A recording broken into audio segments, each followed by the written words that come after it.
नमस्कार, आप देख रहे हैं सीएनबीसी आवाज और ये है आवाज अड्डा। चूंकि सरकार ने ये साफ संकेत दे दिया है कि ये बजट गरीबों की उन्नति, किसानों की समृद्धि और युवाओं को रोजगार देने वाला होगा, ऐसे में हम ये मानकर चल रहे हैं कि इस बार के बजट का फोकस मूल रूप से गांव और किसान होंगे। ग्रामीण अर्थव्यवस्था बहुत बुरे हाल में है, ये बात हम सब जानते हैं और लगता है कि सरकार भी इसको अच्छे तरीके से समझ गई है। ग्रामीण अर्थव्यवस्था की सेहत सुधारने के लिए कौन से उपाय जरूरी हैं और इस बजट से हम क्या आशा रखें, इस पर चर्चा करने के लिए हमारे साथ विशेषज्ञों का एक बड़ा पैनल है। हमारे साथ हैं जेडीयू के महासचिव केसी त्यागी, स्वराज अभियान के नेता योगेंद्र यादव, भारत कृषक समाज के चेयरमैन अजय वीर जाखड़, किसान मोर्चा के राष्ट्रीय महासचिव नरेश सिरोही जो बीजेपी का प्रतिनिधित्व करते हैं, वरिष्ठ पत्रकार टीसीए श्रीनिवास राघवन और हमारे कमोडिटी गुरु और एग्रीकल्चर इकोनॉमी पर विशेषज्ञता रखने वाले जी चंद्रशेखर।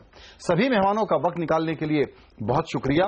पहला सवाल लेकर के मैं जाना चाहूंगा योगेंद्र यादव जी के पास कि इस वक्त जब पूरे देश में उत्तेजना का माहौल है, तरह तरह के और विषयों पर बहुत ज्यादा फोकस है, बजट वाले हफ्ते में ग्रामीण अर्थव्यवस्था पर हम सीएनबीसी आवाज पर कोशिश कर रहे हैं कि पूरी रोशनी डाली जाए और समझने की कोशिश की जाए कि जो दूसरे मुद्दे दिन भर हम लोग बात करते रहते हैं उसमें ये मुद्दा कैसे गौण हो जाता है मेन स्ट्रीम राष्ट्रीय मीडिया में, उसको हम सामने लाने की कोशिश करें। पिछले दिनों में आपने बहुत दौरा किया है योगेंद्र भाई, आपसे समझना चाहूंगा, हम लोग जब मुंबई दिल्ली के स्टूडियोज में बैठ के बोलते हैं रूरल डिस्ट्रेस, तो इसका मतलब क्या है?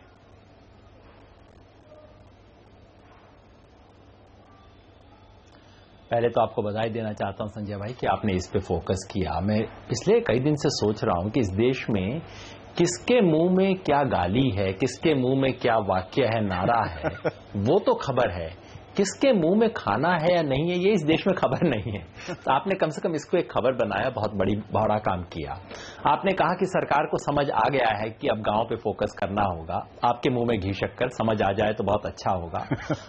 अभी तक मुझे लगता नहीं है, पर हाँ पिछले एक दो हफ्ते से प्रधानमंत्री जो मध्य प्रदेश गए, उड़ीसा गए, तो मुझे लगा कि उसको प्रायश्चित यात्रा कह देना चाहिए। प्रायश्चित कर रहे हैं प्रधानमंत्री पहले 2 साल का, क्योंकि हकीकत ये है, और यहां मैं कोई पॉलिटिकल पॉइंट स्कोर नहीं करना चाहता, क्योंकि पिछले 2 साल में सूखा भी रहा है और सूखे का इल्जाम किसी पे नहीं दिया जा सकता। इस वक्त किसान पे 3 तरफ की मार पड़ रही है। जब तक हम इसको समझेंगे नहीं, हम कुछ नहीं कर सकेंगे, और इसलिए ये बजट बहुत महत्वपूर्ण है। पहली मार है उस पे कुदरत की। 2 साल लगातार सूखा, कहीं वो, और ये क्लाइमेट चेंज से जुड़ा हुआ है, ये साधारण सूखा नहीं है। देश में एक्सट्रीम वेदर इवेंट जिसको बोला जाता है, अचानक बहुत बारिश, अचानक सूखा, इसकी मात्रा और संख्या बढ़ती जा रही है। दूसरा, बाजार की मार, जो आपने देखा रबड़ की क्रॉप में हुआ, अचानक गिर गया, बासमती की क्रॉप में हुआ, अचानक गिर गया, तो ये बाजार की मार है जी। और तीसरी है सरकार की मार। पिछले 2 साल में एनडीए की सरकार ने जो किया है, मुझे समझ नहीं आता इसको और कैसे डिस्क्राइब करूं मैं। पिछले 65 साल में इस देश की सबसे घोर किसान विरोधी सरकार अगर कोई हुई है तो ये सरकार है। जो वादा किया था करने का वो तो नहीं किया, कहा था एमएसपी को 50% लागत पे बढ़ाएंगे, खुल्लम खुल्ला एफिडेविट देके इनकार कर गए उससे। जो बोनस दे रहे थे वो काट दिया, यूरिया का संकट पैदा किया, किसानों की जमीन खींचने की कोशिश की, और जो फसल की खरीदी हो रही है उससे हाथ खींचने की कोशिश कर रहे हैं। सब तरफ से किसान के खिलाफ काम किया जा रहा है। तो ऐसे में किसान को बहुत सख्त जरूरत है। देखिए, आमतौर पे किसान सरकार के बगैर काम चला लेता है, लेकिन जहां ऐसी बुरी स्थिति हो, आपने मेरे दौरों का जिक्र किया, मैंने कर्नाटका से लेकर हरियाणा तक 15 दिन तक हम सब साथियों ने यात्रा की, जो सबसे सूखा प्रभावित इलाके हैं। मैं आपको सिर्फ एक वाक्य सुनाता हूं बुंदेलखंड से। बुंदेलखंड में गए, हर घर में गांव में जाके मैंने पूछा जी घर में क्या खाने को बन रहा है। दाल महत्वपूर्ण है, और ये इलाका है जो देश की दाल उपजाता है। और वहां एक औरत ने कहा, वो अभी तक मेरे मन में गूंजता है वो बात, उसने कहा भैया सावन के महीने में 1 पाव दाल लाए थे। ये मैं पूछ रहा था जनवरी के महीने में उनसे, 4 महीना पहले एक पाव दाल आई थी। हमने सर्वे किया, सर्वे में चेक किया कि दरअसल 40% घरों में पिछले महीने भर से एक बार भी दाल नहीं बनी है। इतनी भारी संकट है इस वक्त ग्रामीण भारत में किसानी का, और इसलिए अगर इस बजट में भी कुछ बड़ी चीज नहीं होती है तो किसान तो डूब जाएगा। बहुत बड़ी चीज करने की जरूरत है। सिरोही साहब, आप रिएक्ट करना चाहेंगे? योगेंद्र जी ने जो तस्वीर खींची है वो बिल्कुल डराने वाली है, और इस इल्जाम के साथ कि ये सरकार किसान विरोधी है। देखिए, ये कहना किसी के लिए भी आरोप लगाना बाहर से बहुत आसान होता है, लेकिन क्या 2 साल में दाल की कमी हो गई? 1971 में दाल हम बाहर बेचते थे, हमारे यहां से ऑस्ट्रेलिया और कनाडा बीज लेके गए। आज उन देशों से हम लोग इंपोर्ट कर रहे हैं। तो ये क्या 2 साल में प्रधानमंत्री दाल को चट कर गए क्या? किसी पे भी आरोप लगाना बहुत आसान है, लेकिन इन बातों का कोई मतलब नहीं है। हमको वो बात करनी चाहिए जो इस सरकार ने लगातार कदम उठाए हैं सुधार की तरफ। प्रधानमंत्री सिंचाई योजना, बुंदेलखंड में सिंचाई की मार है।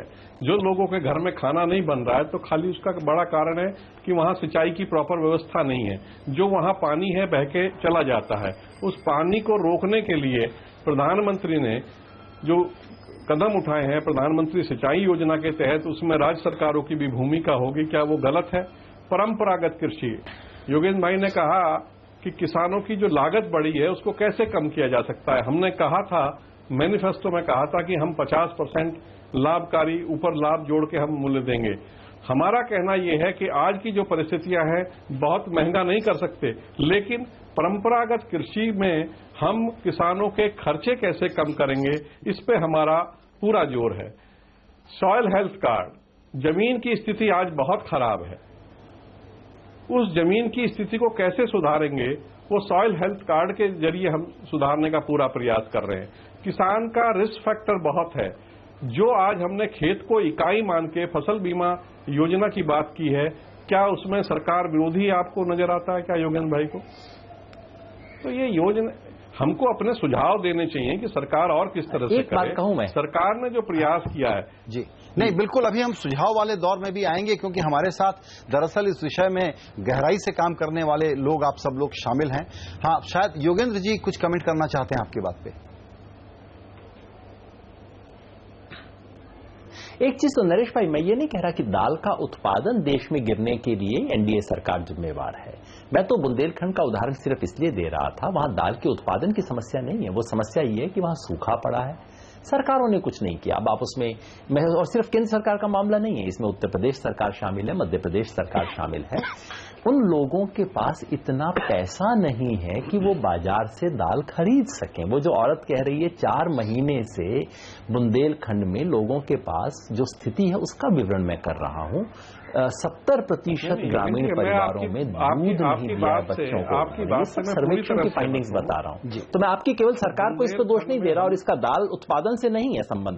दूसरा, एक और छोटी सी चीज, जो फसल बीमा वाला आपने कहा, मैं चाहता हूं इसके ऊपर चर्चा हो। फसल बीमा स्कीम में एक अच्छी चीजें हैं, बीजेपी सरकार ने 2-3 अच्छे काम किए हैं। क्रॉप लॉस कॉम्पेंसेशन में 50% की लिमिट को घटा के 33% किया है, ये अच्छा काम किया है। ये जो फसल बीमा योजना है उसमें एक ही चीज अच्छी है, वो ये है कि किसान का जो कंट्रीब्यूशन है वो फिक्स कर दिया गया है 1.5 या 2%, और उससे अधिक होगा तो सरकार देगी। लेकिन आप भी जानते हैं जो असली कारण है इस देश में फसल बीमा स्कीमों के फेल होने का पिछले 30 साल से, उनका निवारण तो इसमें नहीं किया गया है। जो पटवारी का राज है, जो आर्बिट्रेरीनेस होती है, जो देरी होती है, जो नीचे का करप्शन है, जो उसकी यूनिट इतनी फंडामेंटल इश्यूज पर कितना काम हुआ, आइए समझने की कोशिश करेंगे। अब मैं और 2 उसमें भी हमने काम किया। जी बिल्कुल सुरेश जी, आप अपनी बात रखेंगे, उसके पहले मैं चाहता हूं कि एक ओपनिंग ब्रीफ कमेंट सबका ले लिया जाए और थोड़ा सा एक टेस्ट बदलते हैं और टीसीएस श्रीनिवास राघवन साहब के पास चलते हैं। सर, आपका क्या कमेंट है कि इकोनॉमी को फिक्स करने के लिए जो सारी बातें हम दिन भर सुनते रहते हैं, उसके बीच में खेती, किसानी और ग्रामीण अर्थव्यवस्था, इस पर समझ कितनी है और प्रायोरिटी से कितना काम हो रहा है? देखिए, रूरल इनकम्स की जो प्रॉब्लम है वो it can be summed up in 3 letters, P into Q, price into quantity. अगर प्राइस हर साल थोड़ी थोड़ी बढ़ती रहे और क्वांटिटी भी बढ़ती रहे तो इनकम स्टेबल रहती है। प्रॉब्लम इंडिया में ये रही है कि प्राइसेस एमएसपी के थ्रू आप बढ़ा सकते हैं, पर क्वांटिटी को कैसे बढ़ाएंगे? तो उसके लिए प्रोडक्टिविटी इंक्रीज चाहिए, तो उसके लिए फर्टिलाइजर चाहिए, इरिगेशन चाहिए, जो भी है जो आपके पास में वो आप फार्मर को देना चाहते हैं। आप दे दीजिए, बेशक दीजिए, क्योंकि इतने सारे लोगों का सवाल है। बट एक स्ट्रक्चरल प्रॉब्लम है एग्रीकल्चर में, और वो एग्रीकल्चर से या इकोनॉमी से या गवर्नमेंट, किसी भी गवर्नमेंट हो पिछले 60 साल की, उनकी पॉलिसीज से नहीं जुड़ी है। The real problem in agriculture is fragmentation, और ये जो फ्रैगमेंटेशन की वजह से प्रोडक्टिविटी पे बहुत असर पड़ता है। अब आप 1985 में जिसके पास में 10 एकड़ थे, उसके अगर 2 बच्चे हैं तो 5 एकड़ हो गए। तो आप 5 एकड़ वाले यूनिट पे, फार्म पे कितना कैपिटल लगा सकते हैं? तो एक ये प्रॉब्लम है। तो इसको हल कैसे किया जाए? 1987 में रिजर्व बैंक ऑफ इंडिया ने एक कमेटी बिठाई थी। It was chaired by doctor Samar Sen, one of the leading agricultural economist. उसका ब्रीफ बड़ा सिंपल था, how to take the green revolution to eastern India. जी। तो उसमें उन्होंने जब सारा किया था, उसमें एक चीज निकली थी, यही कि बहुत छोटे छोटे होल्डिंग्स हैं। उन्होंने एक पैराग्राफ लिखा था कि ये जो हिंदू सक्सेशन एक्ट है, इसमें कुछ तब्दीली लाए जाए जिससे कि फ्रैगमेंटेशन बंद हो जाए। जी। पर politically that was so sensitive कि उस सजेशन को वहां से निकाल दिया गया। प्रॉब्लम यह है कि अभी जिसके पास में 5 एकड़ हैं, उसके पास में अगर उसके 2 बच्चे हैं, तो अगली पीढ़ी में उसके पास 2.5 एकड़ बच जाएंगे। आप उसके बाद में एमएसपी बढ़ा लीजिए, इरिगेशन बढ़ा लीजिए, फर्टिलाइजर बढ़ा लीजिए, इंसेक्टिसाइड बढ़ा लीजिए, पेस्टिसाइड बढ़ा लीजिए, पर 2.5 एकड़ में क्यों कितना होगा? This is the problem. तो आप जब तक इस प्रॉब्लम को ये बुनियादी समस्या है, तो आप बढ़ा जी, जोत का छोटा होता जाना, बढ़ाते रहिए। क्वांटिटी कैसे बढ़ाएंगे? बिल्कुल, क्वांटिटी कैसे बढ़ाएंगे, और इसके लिए जो उपाय हैं वो थोड़े क्रांतिकारी हैं, तो पॉलिटिकल क्लास थोड़ा सा पीछे हो जाता है। केसी त्यागी जी, यही बात है कि हमको जमीन और किसान के मामले में बहुत बड़े बोल्ड कदम उठाने हैं, लेकिन विरोध ऐसा होता है कि सरकार जो पावर में आती है कहती है कि लैंड रिफॉर्म करेंगे, तो विरोध हो जाता है। और फिर दूसरा मुद्दा आप ही लोग उठाते हैं कि ये तो विषय हमारा नहीं है जी, राज्य का है, यानी केंद्र के लोग कहते हैं कि ये राज्य का है। अभी हमको चंद्रशेखर जी समझा रहे थे, इसलिए सवाल मैं पूछ रहा हूं कि क्या अब ये समय नहीं आ गया है कि पैच वर्क छोड़ दें और फंडामेंटल प्रॉब्लम को फिक्स करें? त्यागी जी। एक तो जो अर्बन थिंकिंग है, उसमें ये बड़ी भारी गलतफहमी है कि बहुत बड़े बड़े जमींदार गांव में रह रहे हैं। बिहार, छत्तीसगढ़ से लेकर के उत्तर प्रदेश तक परिवारों के डिवीजन के पास बड़ा भारी, मेरे पास आंकड़ा मैं बताऊंगा, 1 एकड़ या मैक्सिमम 2 एकड़ एक आदमी के पास जोत की जमीन बची है। इसमें क्या लैंड रिफॉर्म करना चाहते हैं आप? ये 50 साल पुराने जो रिथोरिक्स हैं, there should be land reform in the rural side, हैं कहां? आप मुझे बताइए। आपने ग्रामीण जो जमीन है उसकी सीमा रेखा तय कर रखी 40-50 साल से। अर्बन प्रॉपर्टी की आपने कभी तय नहीं की, नंबर 1। नंबर 2, डॉक्टर स्वामीनाथन आयोग बना था यूपीए के टाइम पर, और अटल जी के समय में शुरू हुआ था, और फिर बाद में कांग्रेस के टाइम पे ये बन के तैयार हुआ और उसकी रिकमेंडेशन आई जी। भारतीय जनता पार्टी ने और हमारे प्रधानमंत्री पद के दावेदार ने पूरे चुनाव में कहा कि we will fulfil the recommendation of the Swaminathan आयोग। स्वामीनाथन क्या कहते हैं कि एमएसपी प्लस 50% किसानों को दी जाए। ऐसा मानना है सभी वैज्ञानिकों का, सभी एग्रीकल्चर एक्सपर्ट का, कि किसान के, फसल के, बिजली के, पानी के, डीजल के, पेट्रोल के, मजदूर के भाव इतने ज्यादा बढ़ गए हैं कि अब लागत मूल्य मिलना उसके लिए मुश्किल हो गया। मैं आपके चैनल पर ऑन रिकॉर्ड कहना चाहता हूं, रबी और खरीफ की दो बार की फसलों में एमएसपी 3.5% बढ़ी है। 3.5%। पिछले 3 साल से गन्ने का एक दाम नहीं बढ़ा है। केंद्र सरकार की, राज्य सरकारों की चिंता है कि चीनी मिल मालिकों की मदद कैसे हो। आपके चैनल पे मैं 4-5 बार आ चुका हूं और एस्मा वाले भी आते हैं। एस्मा वाले कहते हैं कि हमारी चीनी बाजार में कैसे महंगी हो जी। और सरकार ने 2 दर्जन इंतजाम किए हैं और 18,000 करोड़ रुपए का इंटरेस्ट फ्री लोन दिया है ताकि बाजार में चीनी सस्ती हो जाए। बाहर से चीनी आ रही थी, उस पर 40% का टैक्स लगा दिया, वगैरह वगैरह वगैरह जी।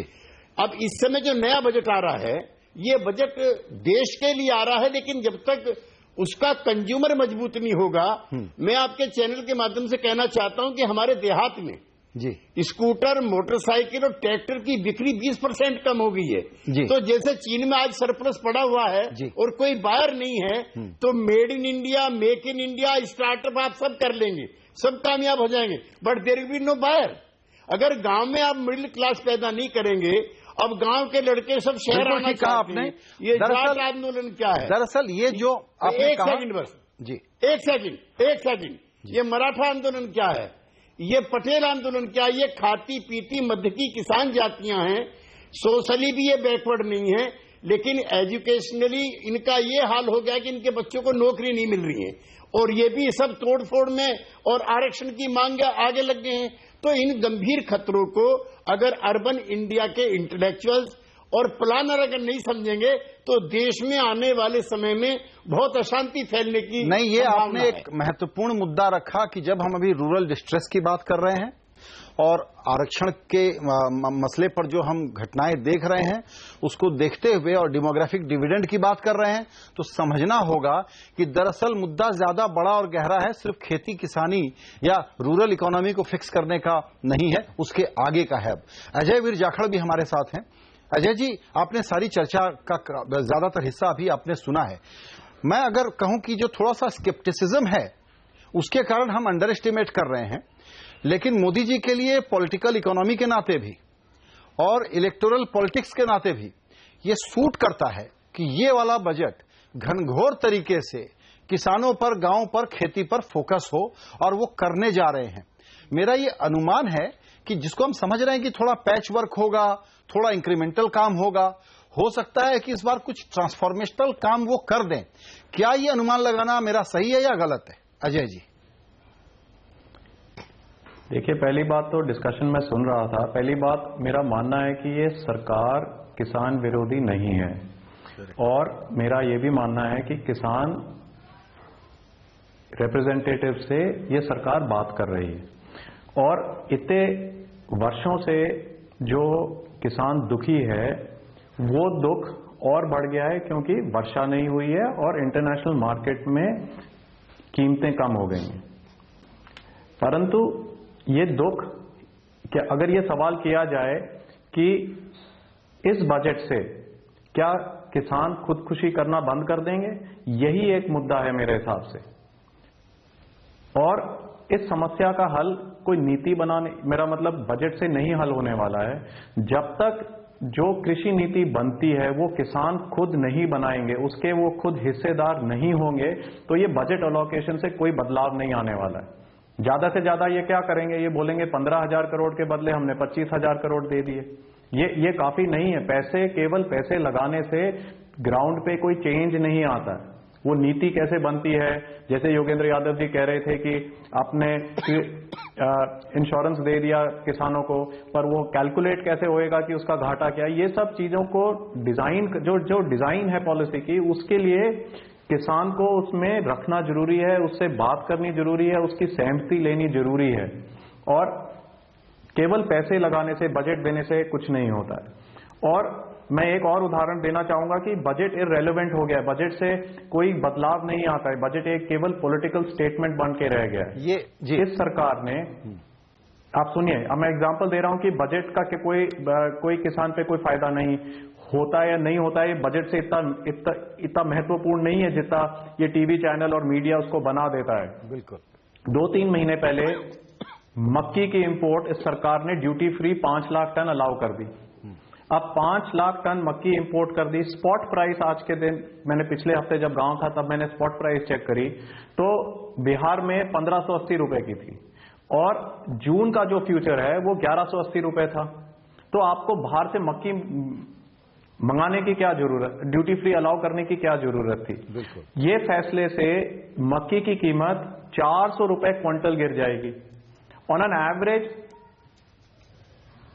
1 एकड़ में 30 क्विंटल की आप एवरेज 25-30 क्विंटल एक किसान के खेत में होती है। बिहार में ज्यादा होती है और दूसरे राज्यों में कम होती है। तो एवरेज आप 25-30 क्विंटल की भी अगर एवरेज लगा लें और 400 रुपए अगर मक्की का भाव गिर गया है क्योंकि आपने इंपोर्ट अलाउ कर दी है, तो एक किसान को 10 से 12 हजार रुपए पर एकड़ का घाटा हो गया। 20 लाख एकड़ पे मक्की होती है देश में। आप उसको जब कैलकुलेट करोगे तो 20-22 हजार करोड़ रुपए का घाटा हर किसानों को हो गया है, मक्की के किसानों को।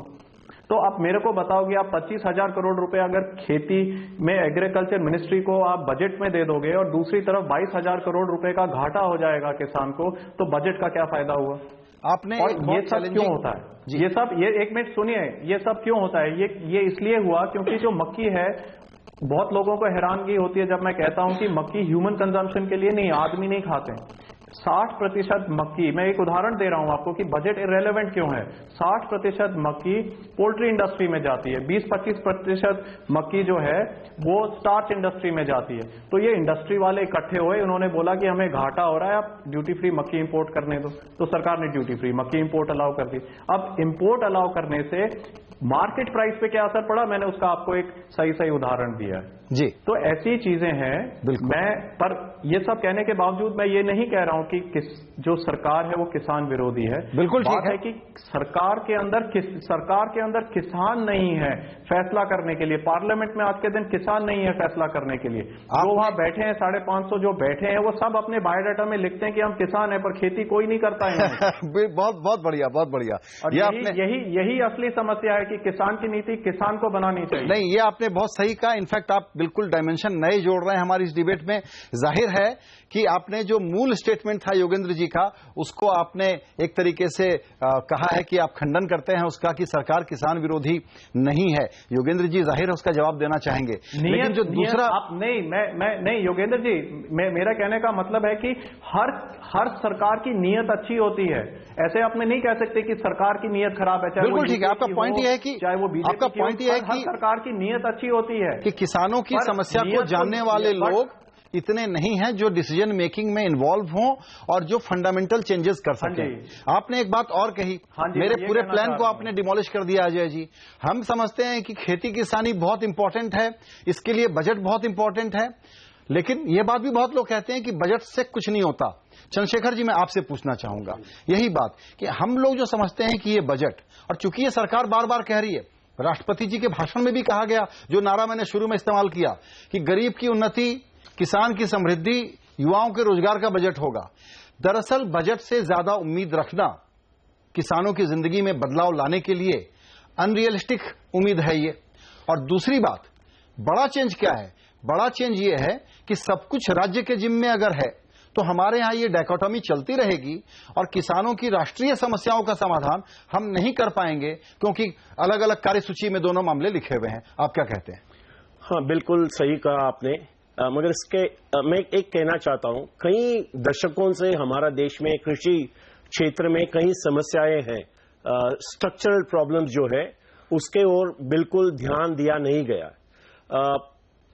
9वां 5 वर्षीय योजना, 10वां 11वां 3 5 वर्षीय योजना में हमारा एनुअल एवरेज ग्रोथ रेट 2.3 से लेकर के 3% तक ही था। एनुअल एवरेज ग्रोथ रेट, जब भी हमारा टारगेट था 4%, ये कभी हुआ ही नहीं।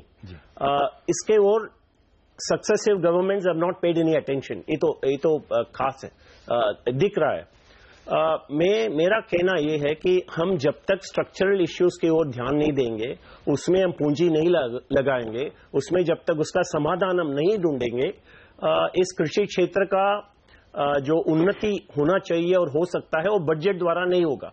मगर इतना तो हमें जानकारी चलना चाहिए कि बजट द्वारा बजटरी एलोकेशन मिल जाएगा, मगर उसमें इंप्लीमेंट कैसे होता है, we need regular monitoring and evaluation of projects. ये नहीं हो रहा है। मैं कई बार इसके बारे में लिख चुका हूं, बात कर चुका हूं, but we need OECD countries में हर साल एक रिपोर्ट आता है जून जुलाई महीने में, agriculture monitoring and evaluation.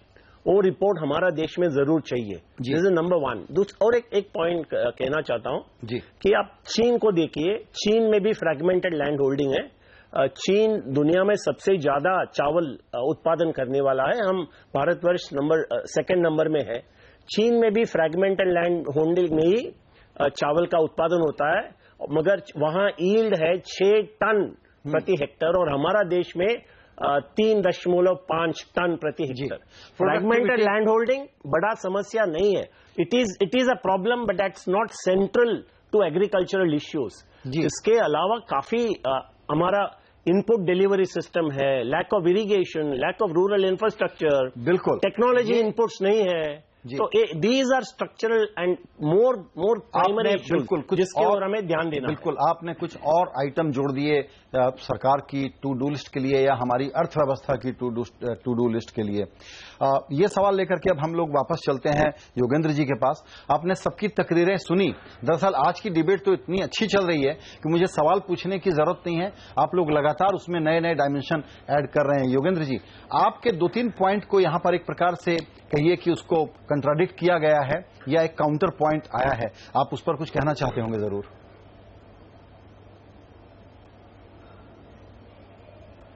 Ajay भाई ने एक तो बहुत महत्वपूर्ण बात कही है, उसका स्वागत करना चाहिए हमें कि ये केंद्रीय सरकार का बजट इस देश की कृषि के लिए एक बहुत छोटा निर्णय होता है। केंद्रीय सरकार के बजट के अलावा राज्यों का बजट है जहां मुख्य बजट है, और उसके अलावा जैसे बाकी सब साथियों ने कहा, राज्यों के बजट के अलावा कई एग्जीक्यूटिव डिसीजन है। जो इन्होंने बताया मक्की के इंपोर्ट का डिसीजन है, वे बजट में नहीं लिखा जाता, लेकिन इससे किसान कितना गहरा प्रभावित होता है।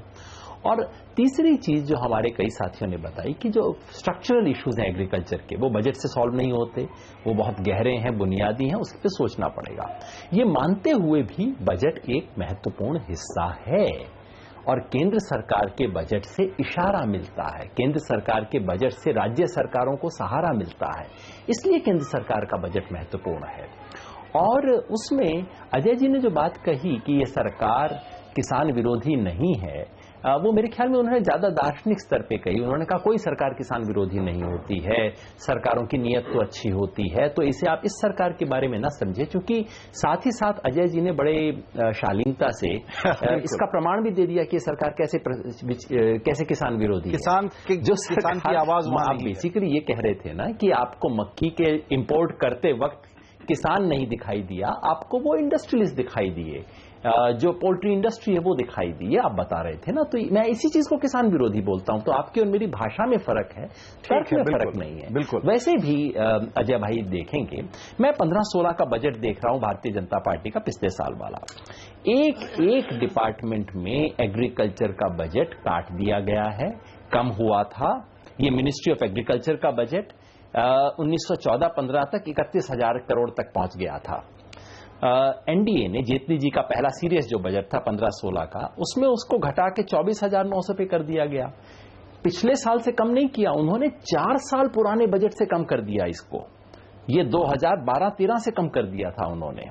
Department of agriculture and cooperation में यही स्टोरी है, department of animal husbandry, dairying and farming में ये स्टोरी है। मैं आंकड़े देके बोर नहीं करना चाहता, लेकिन इसी चीज को जब आपको अपने घर के 5 बच्चों में से एक बच्चा दिखाई नहीं देता, आप उसके बारे में गाली नहीं देते, उसकी आलोचना नहीं करते, लेकिन जब भी टॉफी बांटने का मौका आता है तो बच्चा आपको दिखाई नहीं देता, तो बच्चा आके अगर कहे कि मेरे पापा मेरे खिलाफ हैं, तो इतनी गलत बात तो नहीं कह रहा होगा। बिल्कुल। देखिए, जैसे हमारे राघवन जी ने एक बड़ी इंटरेस्टिंग चीज कही, उन्होंने कहा सारी चीज को समराइज कर सकते हैं P/Q।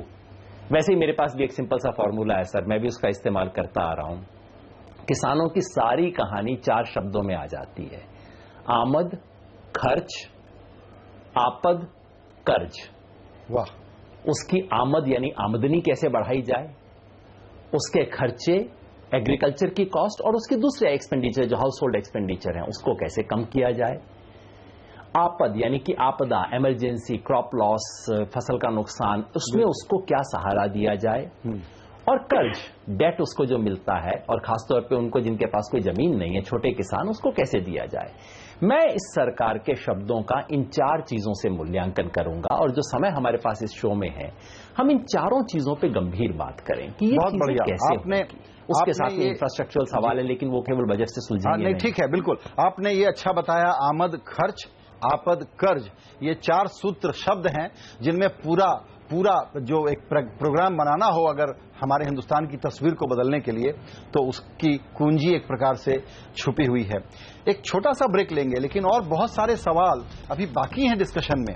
जो एक सवाल उठा कि जॉब्स की क्राइसिस, स्ट्रक्चरल चेंज है, किसानी के भरोसे 60% आबादी पल सकती है क्या? और भी सवाल हैं कि क्या सिंचाई पर पैचवर्क चल रहा है, या अगला बजट सिंचाई पर बहुत ज्यादा फोकस करेगा, क्योंकि हमको लगता है कि एक लो हैंगिंग फ्रूट है और ज्यादा असरदार हो सकता है शॉर्ट टर्म में। छोटा सा ब्रेक।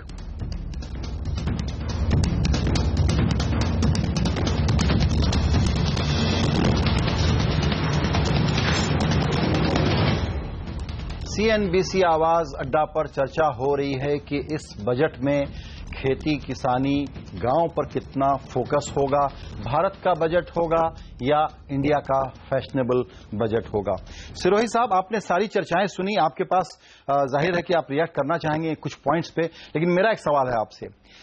हमको ऐसा लगता है कि जो तत्काल तौर पर सिंचाई बहुत कारगर भूमिका निभा सकती है, इसलिए नदियों को जोड़ने के बजाय छोटे छोटे पाइपों को जोड़ने का काम किया जा सके पूरे देश में, तो बहुत बड़ा फर्क पड़ेगा। हमको लगता है कि इसमें थोड़ा इंक्रीमेंटल काम हो रहा है कि वन ऑफ द आइटम है कर लो, बहुत बड़ी प्राथमिकता नहीं दी जा रही है। क्या कहेंगे आप? नहीं, ऐसा नहीं है। मध्य प्रदेश का उदाहरण सबके सामने है। वहां जो एग्रीकल्चर का ग्रोथ है और इतना हुआ है, तो उसमें सिंचाई बड़ा कारण है। अगर वहां पानी की उपलब्धता नहीं होती तो इतना ग्रोथ वहां नहीं होता। तो इसलिए पहली प्राथमिकता कृषि के लिए, जैसे बुंदेलखंड की चर्चा होती है या जो बैरानी खेती जहां जहां है, वहां के किसानों से आप पूछो तो वहां पानी की कीमत उनको मालूम पड़ती है कि क्या कीमत है। इसलिए सिंचाई और लघु सिंचाई, खासकर जो छोटे छोटे चेक डैम बनाना, छोटी छोटी तकनीक, पानी को बचाना, बूंद बूंद पानी, ठीक है ना, तो इस पे काम करना बहुत जरूरी है। सरकार के साथ साथ अगर राज्य सरकारें इसमें सहयोग कर देंगी तो देश में क्रांतिकारी परिवर्तन इस माध्यम से हो सकता है। और नदी जोड़ने का बड़ा प्रोजेक्ट है, लेकिन उसके साथ साथ लघु सिंचाई के ऊपर भी हम लोगों का पूरा ध्यान सरकार का है। बिल्कुल। दूसरी बात मैं आपको बताऊं कि जो बजट एलोकेशन की बात योगेंद्र जी ने की, सबसे बड़ी बात यह है कि संजय जी, हम बजट को कैसे खर्च करते हैं। मैं 2 उदाहरण मैं यहां बताऊंगा आपको। कृषि मंत्रालय 140 करोड़ रुपया नैरो कास्टिंग के लिए देता था, कृषि दर्शन के लिए। बजट कम हुआ, 70 करोड़ उसको किया गया। आज आप देखिए 70 करोड़ में पूरा कृषि दर्शन, नैरो कास्टिंग के 36-37 सेंटर वही काम कर रहे हैं। हम पैसे को खर्च कैसे करते हैं ये देखने वाली बात है। डीडी किसान के एडवाइजर के नाते मेरे पास जिम्मेवारी है। सरकार ने हमको 100 करोड़ रुपया दिया। आप तो चैनल चलाते हैं, हमने उतने कम पैसे में उस चैनल को चलाया कि आपको ताज्जुब होगा। और आप चैनल का कंटेंट देखिए, बाकी सब चीज देखिए। तो महत्वपूर्ण ये है कि आपके पास जो पैसा है उसको खर्च करने का सलीका भी आपको होना चाहिए। उसमें भ्रष्टाचार तो नहीं हो रहा है, उसको पैसे को हम सही ढंग से खर्च कर रहे हैं कि नहीं कर रहे हैं, सरकार का पैसा अपनी जेब का खर्च समझ के हम कर रहे हैं नहीं कर रहे हैं, इससे बहुत महत्वपूर्ण है कि पैसा खर्च हम कैसे करते हैं। जी चंद्रशेखर जी, आप कुछ कहना चाहें? दूसरी बात, हम सिंचाई के बारे में अब बात कर रहे हैं।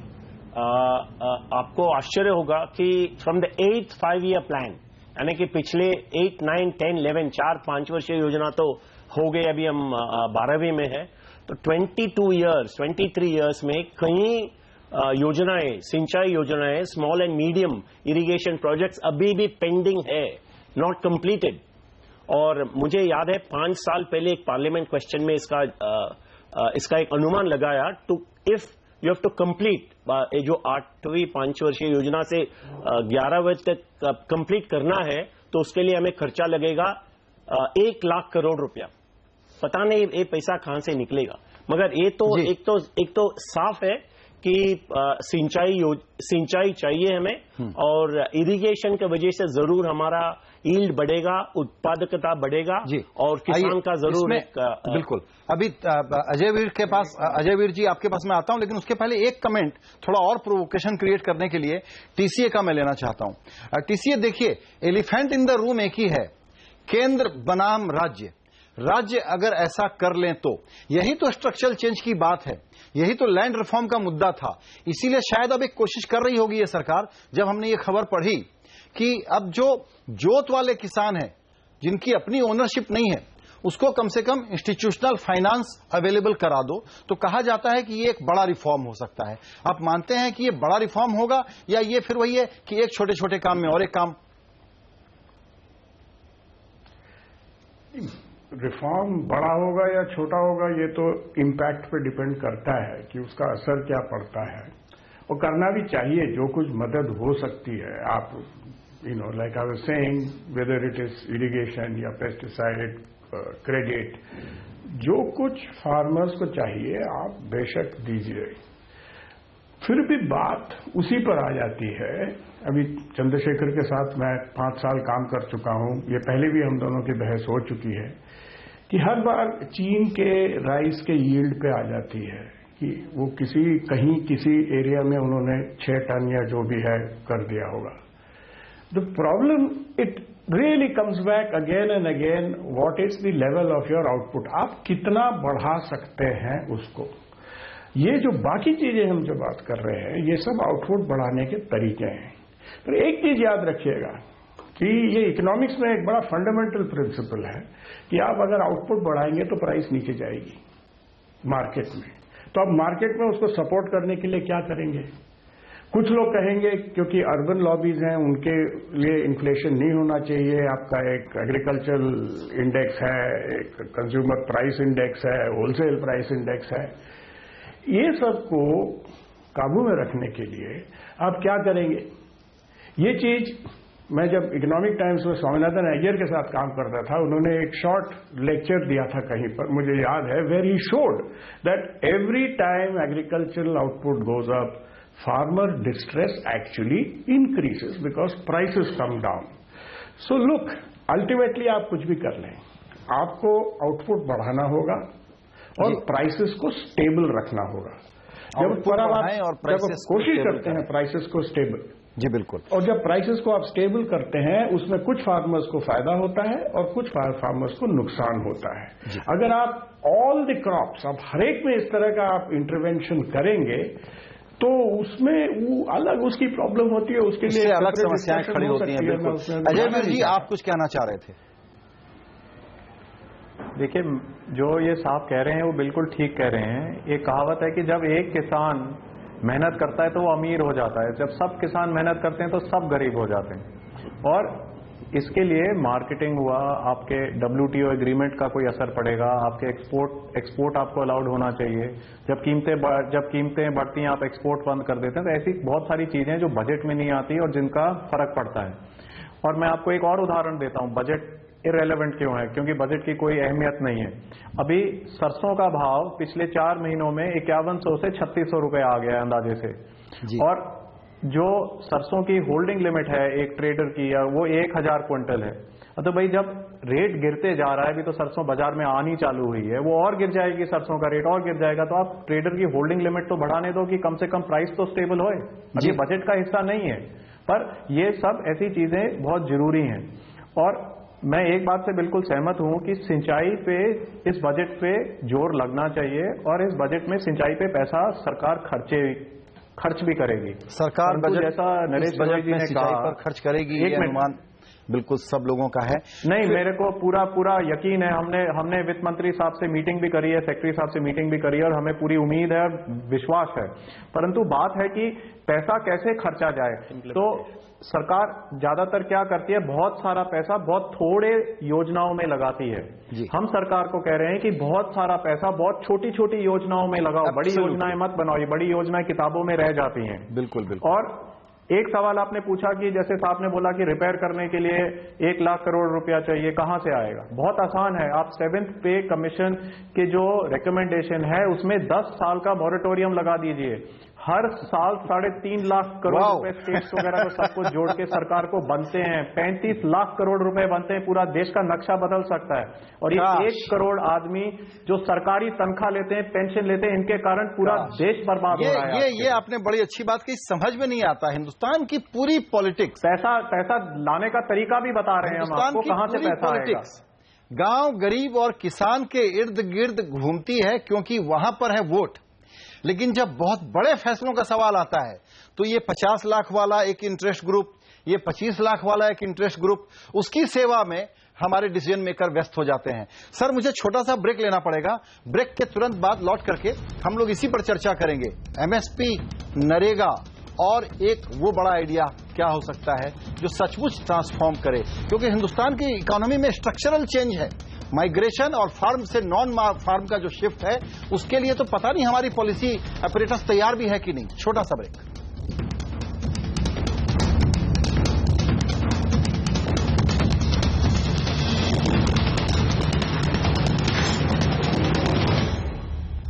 सीएनबीसी आवाज अड्डा पर बेहद संजीदा बहस रूरल इकोनॉमी और किसान की परिस्थिति पर। त्यागी जी, आपके पास आना चाहूंगा और मेरा सवाल यह है कि देखिए, सरकार काफी कुछ कर रही है, जैसे कि सब्सिडी का जो रैशनलाइजेशन किया गया है, जो हम कहते थे पता नहीं ये पैसा कहां ब्लैक होल में जाता है, वो एक बड़ा इंटरवेंशन है। आधार के जरिए डायरेक्ट बेनिफिट ट्रांसफर दूसरा बड़ा इंटरवेंशन है। तो रूरल डिस्ट्रेस सरकार के एजेंडा में काफी ऊपर है, काफी काम हो रहा है। अभी मैंने आपको जोत वाले किसानों को इंस्टीट्यूशनल फाइनेंस अवेलेबल करा सकती है सरकार, इसके बारे में भी बताया। तो क्या हमको ये आशा नहीं रखनी चाहिए, रियलिस्टिक आशा, कि दरअसल सरकार का फोकस रूरल डिस्ट्रेस पर बड़ा सीरियसली है? और इस नाते आप बताएं कि आप क्या समझते हैं कि बजट में सबसे बड़ी बात क्या आएगी? देखिए, मैं सरकार की जो नियत है उसको एकदम रिजेक्ट करूं अपोजिशन का पॉलिटिकल एक्टिविस्ट होने के नाते, वो मेरा मंशा नहीं है। लेकिन एक रूरल एक्टिविस्ट होने के नाते इच्छाएं अपेक्षाएं मेरी डिफरेंट है। एक तो मैं चाहता हूं अब वक्त आ गया है कि प्राथमिकताएं भी थोड़ी बदली जाए। मैं जो नेशनल हाईवे का काम हुआ है उसका बड़ा भारी प्रशंसक हूं, लेकिन क्या एक योजना नेशनल इरिगेशन हाईवे के लिए नहीं तैयार हो सकती? 45% से ज्यादा जमीन हमारी इरिगेटेड नहीं है, और हम दुनिया के सबसे ज्यादा गेहूं, चावल और आपके आजकल मीट भी शामिल है उसमें, है? उसके फ्लावर के, फ्लोरिकल्चर के, मैंगो के, कई चीजों के हम लोग दुनिया के सबसे बड़े एक्सपोर्टर्स में से हैं। तो अगर एक योजना हमारे पिछले बजट में संजय जी 74,000 करोड़ रुपए हमने हीरे और सोने के व्यापारियों के माफ किए हैं, और कहीं कोई ह्यू एंड क्राई नहीं है। एक बार मुझको याद है चौधरी देवीलाल जी ने हरियाणा में कर्जा माफी छोटे किसानों का शुरू किया, तो रिजर्व बैंक से लेकर के और देश के फाइनेंस सेक्रेटरी तक और जितने भी आपके ये इकोनॉमिक न्यूज़पेपर है, उन्होंने बड़ा हल्ला मचा दिया। अब पिछले ही सप्ताह 1 लाख करोड़ से रुपए ज्यादा के एनपीए जो हैं आपने चुटकियों में बराबर कर दिए जी। कोई उतना हल्ला नहीं मचा जितना देवीलाल की ऋण माफी का हुआ था। एक तो जो अभी रूरल डिस्ट्रेस है, चाहे बुंदेलखंड है, चाहे विदर्भा है, चाहे महाराष्ट्र है, या और ऐसे सूबे हैं, 320 जिले हैं इस समय जहां सूखा पड़ा हुआ है। और माफ करना, डिजास्टर मैनेजमेंट का जिस तरह का काम राज्य और केंद्र सरकार में दोनों के लिए कहना चाहता हूं, जैसा मुकम्मल करना चाहिए तो वैसा नहीं हुआ है। तो 1 लाख कुछ करोड़ रुपया बचता है इन किसानों पर, छोटे किसानों पर, छोटे किसानों पर जी, क्यों नहीं भी आप माफ कर सकते हैं जी। अभी तो 4, 4.5, 5 लाख करोड़ रुपया और आपका एनपीए का पड़ा हुआ है, और किस दिन इनमें से इसकी माफी की खबर आ जाए तो अगर रूरल इंडिया को डिस्ट्रेस से आप निकालना चाहते हैं। और मैं दूसरा इसमें मनरेगा का भी कहना चाहता हूं, पिछले 40-45 सालों में मैं भी कई सरकारों में दाएं बाएं रहा हूं, इसलिए आपसे कह रहा हूं जी, इससे ज्यादा क्रांतिकारी प्रोग्राम मैंने अपने जीवन में नहीं देखा। इसके इम्प्लीमेंटेशन से पहले 130 जिले नक्सल प्रभावित थे, सरकारी रिपोर्ट कहती है इसके इम्प्लीमेंटेशन के बाद लगभग 80 जिले बचे हैं, यानी कि 40 से ज्यादा जिलों में नक्सलवादी गतिविधियां कम। बिल्कुल, ये आपने एक अच्छा पॉइंट रखा। ये इस पर सिरोही जी आपको इस पर रिएक्ट करना चाहिए। जी। कि नरेगा को और जोर से बढ़ाना तो अभी सरकार का काम है, मान चुकी है, वो बढ़ाएगी। और एमएसपी एक दूसरा विवाद का मुद्दा रहा है, हमेशा जिस रफ्तार से बढ़ा इस बार वो नहीं बढ़ा, उसकी शिकायत किसानों की रही। हम शहर में कंज्यूमर बैठ के बोलते रहते थे कि बड़ा एमएसपी बढ़ा देती है सरकारें, पता नहीं क्या होता है, इस बार नहीं बढ़ाया, बड़ा अच्छा किया। एमएसपी और नरेगा ये दो काम ऐसे हैं जिस पर सरकार का क्या व्यू है, ये बताइए। देखिए, नरेगा में जो है उसमें एक दिक्कत थी, गांव में पैसा उसके माध्यम से जो भूमिहीन लोग थे उनके पास बहुत पहुंचा और बहुत क्रांतिकारी कदम था। मैं त्यागी जी की बात से सहमत हूं। एक दूसरा, उसको कृषि से जोड़ना चाहिए था। कृषि की मजदूरी की जो लागत थी वो और बढ़ गई थी, क्योंकि कृषि के लिए मजदूर नहीं मिल रहा था। त्यागी जी, अजय वीर जी, हम सब लोग गांव से हैं। किसानों की बड़ी संकट ये हो गया कि खेत में काम करने वाले लोग नहीं थे। अगर उसको, जैसे हम कृषि से जोड़ने की बात कर रहे हैं, उसको और बढ़ाएंगे या सिंचाई से बढ़ाएंगे तो उसका लाभ आम किसान को भी मिलेगा, गांव में पैसा भी जाएगा और किसान को उसका लाभ भी मिलेगा। जी बिल्कुल। दूसरा जो एमएसपी की बात है, जी हाँ बोलिए, एमएसपी पर पूरा कर दें आप अपनी बात।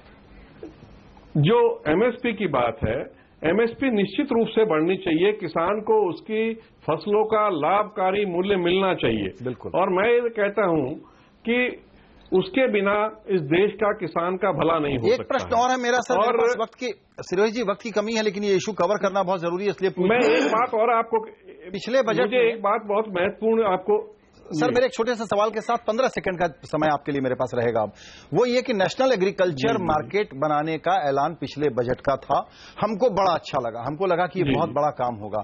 वो प्रोजेक्ट भी रुका हुआ है। नहीं, उस पर बहुत तेजी से काम चल रहा है। 585 मंडियों को जोड़ने का काम, उससे क्या होगा कि जो समस्या किसानों की होती है कि कहीं गेहूं ज्यादा है, उसको मूल्य नहीं मिल रहा है, जहां गेहूं कम है वहां की मंडियों में किसान मोल भाव नहीं कर सकता, तो कम से कम किसान ई मंडी के द्वारा अपनी फसलों को 585 मंडी तक उसकी पहुंच हो जाएगी, एक मंडी से हटके। जी बिल्कुल। आइए अब योगेंद्र जी आपके पास, बहुत महत्वपूर्ण कदम है। जी योगेंद्र जी आपके पास आना चाहूंगा, और मेरा सवाल आपसे यह है कि दरअसल फंडामेंटल बदलाव हैं इकोनॉमी में, और उसका ही एक सबसे बड़ा एग्जाम्पल है जॉब क्रिएशन के लिए एक प्रकार से कंपैरेटिवली सशक्त जातियां भी रिजर्वेशन के लिए जिस तरीके से बाहर आई हैं। रियल वेजेस का जो ग्रोथ है वो उसकी रफ्तार धीमी हो रही है। माइग्रेशन के पैटर्न के बारे में अभी वक्त नहीं है, इसलिए हम ज्यादा बात नहीं कर सकते। इन सबको देखते हुए ऐसा तो नहीं है कि हम तमाम लोग जो पब्लिक डिस्कोर्स में बैठे हुए हैं वो हम लोग अभी भी स्कीमों के तौर पर, पैच वर्क के तौर पर किसान की कंस्टिट्यूएंसी की समस्याओं का समाधान ढूंढने की कोशिश करते हैं, और अगर इसी राह पर चले तो बड़ी मुश्किलें आने वाली हैं। योगेंद्र जी। मैं बिल्कुल सहमत हूं, पैचवर्क नहीं होना चाहिए। पूरे किसान और खेती के बारे में सोचते हुए हमें एक नई अप्रोच की जरूरत है, और मेरे 2-4-5 सुझाव हैं। एक तो सिंचाई के बारे में मैं हाथ जोड़ के कहना चाहता हूं, कोई एक रिवर लिंकिंग और ऐसी कोई बड़ी योजना त्यागी जी आप मत सोचिए। अजय जी ने बहुत बढ़िया बात कही है, ऐसी बड़ी योजनाओं पे पाबंदी लगा दीजिए, छोटी योजनाएं सिंचाई की चलाइए। बड़ी योजनाओं में कमाई होती है, छोटी योजनाओं से किसान को फायदा होता है। मेरा और कुछ नहीं, जो आज नहरें हैं उनको साफ करवा दीजिए, बड़ा छोटा काम है, किसान को बड़ा फायदा होगा।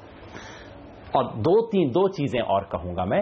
देखिए, इस बजट में किसान के बारे में खूबसूरत शब्द होंगे, मुझे कोई संदेह नहीं है, लेकिन बजट को आप बजट स्पीच के शब्दों से न देखिए, उसके आखिर में टेबल में रोकड़ कहां लगा है वो देखिएगा, और मैं केवल उसी से देखूंगा आमद, खर्च, आपद, कर्ज, इन चारों चीजों पे सरकार ने कितना पैसा दिया है, वो इसका इम्तिहान होगा, हम देखेंगे। इस पर ही इम्तिहान होगा कि आमद, खर्च, आपद, कर्ज, और ये सवाल 60 करोड़ से ज्यादा लोगों का है।